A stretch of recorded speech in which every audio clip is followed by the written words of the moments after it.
What's going on, everybody? Welcome back to another episode of the Unforgotten Project. I'm D. Ellis, your host. Make sure you like, share, comment, subscribe. Attention, this is educational purposes only. Educational purposes only. First and foremost, though, condolences to the family. Let's go ahead and dive into this case. A small boy from Idaho Falls was always close to his parents. He was only 2 years old, and in a few minutes, he would disappear without a trace. On July 10th, 2015, he was on a camping trip with his parents, his great-grandfather, and a family friend at Timber Creek Campground near Leadore, Idaho. It was supposed to be a normal day, a quiet family trip, but something changed. This is the story of Deorr Kunz, a child who has been missing for more than 12 years. On Friday, July 10th, 2-year-old Deorr traveled with his father, his mother, and his great-grandfather and a family friend. They drove nearly 120 miles from Idaho Falls to Timber Creek Campground in Leadore, far from busy tourist spots. The area was quiet, remote, and surrounded by thick wilderness, the kind of place where help is distant and silence feels very heavy. The drive took about 2.5 hours. When they would arrive, everything seemed normal. A peaceful day in a calm, beautiful setting. Nothing unusual, at least on the surface. But then something would change. At exactly 2:28 p.m., Deorr's mother, Jessica Mitchell, made a call that would shake everybody. She dialed 911 and reported that her little boy was missing. What's the address of your emergency? I'm actually camping in Leadore, just outside of Leadore. Uh-huh. My 2-year-old son, we can't find him. Gone, just like that. How does a toddler disappear in the middle of a campsite? Was it accidental, or was something going on much darker? Who was the last person to see him, and what was those final moments even like? Jessica? Yeah. Okay. What is he wearing? He was wearing cowboy boots, a blue, pair, like pajama pants, and a camel jacket.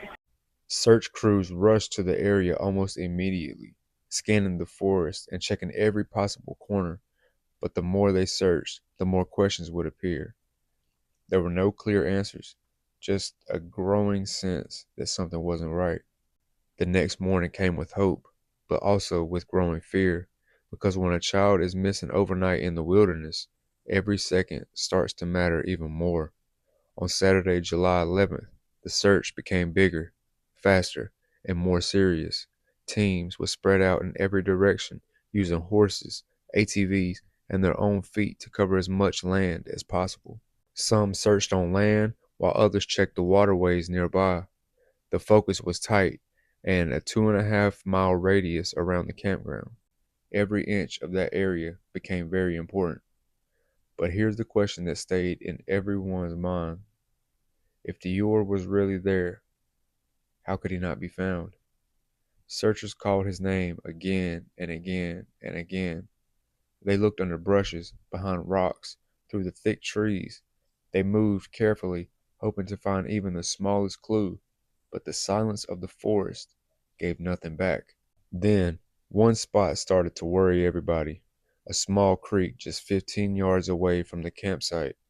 At first, the small creek 15 yards from the campsite seemed harmless, quiet water blending into the landscape, but could something have happened there?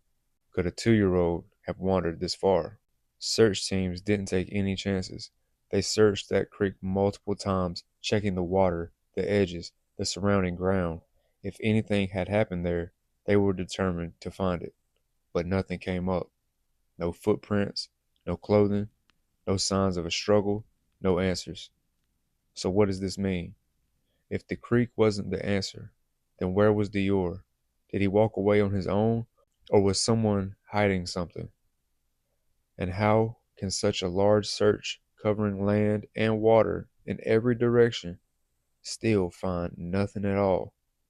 The deeper the search went, the stranger the case started to feel. By the end of the third day, hope was still alive, but something didn't feel right. By Sunday, July 12th, the case took a new turn. The Lemhi County Sheriff's Office reported that nearly 200 volunteers had arrived to help search for little Deorr. People from different places came together with one goal: to find that little boy who had disappeared without a trace. Strangers walked into the cold wilderness, calling out his name if he was their own child. But here's the chilling part, though.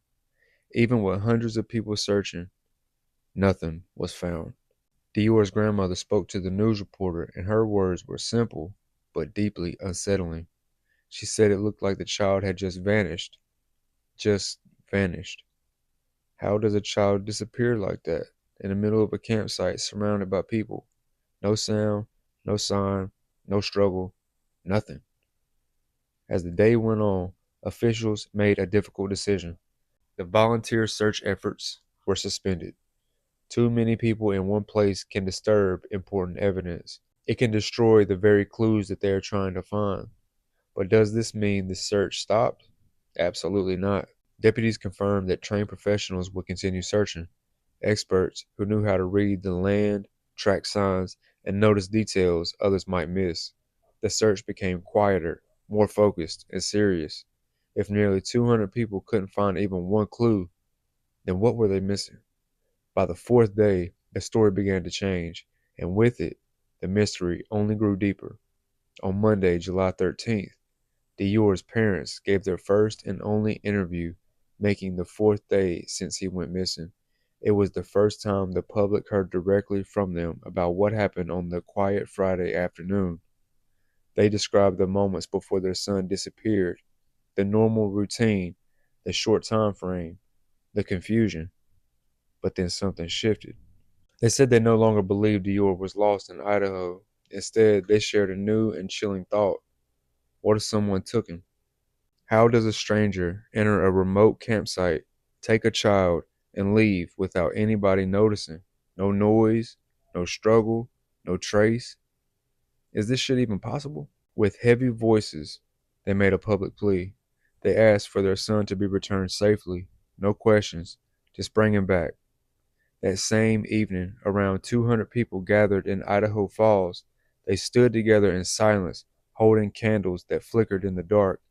A candlelight vigil for a 2-year-old boy who was still missing.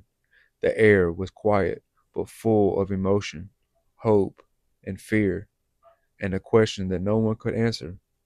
Where is Deorr? Then came Tuesday and Wednesday, July 14th and 15th. The search did not stop. Teams returned to the campground area going over the same ground. Sometimes the smallest clue is missed the first time, and sometimes the truth hides in the plain sight. This time, dive crews focused on the stone reservoir, located about a quarter mile from the campsite. Deep water, limited visibility, a place where answers could be hidden beneath the surface. At the same time, Deorr's parents stayed close, remaining camped near the site as deputies continued their work. The nearby creek, already searched, was checked again, carefully, thoroughly, and once again the same result was the same. Deorr wasn't there. So now the question becomes even more disturbing.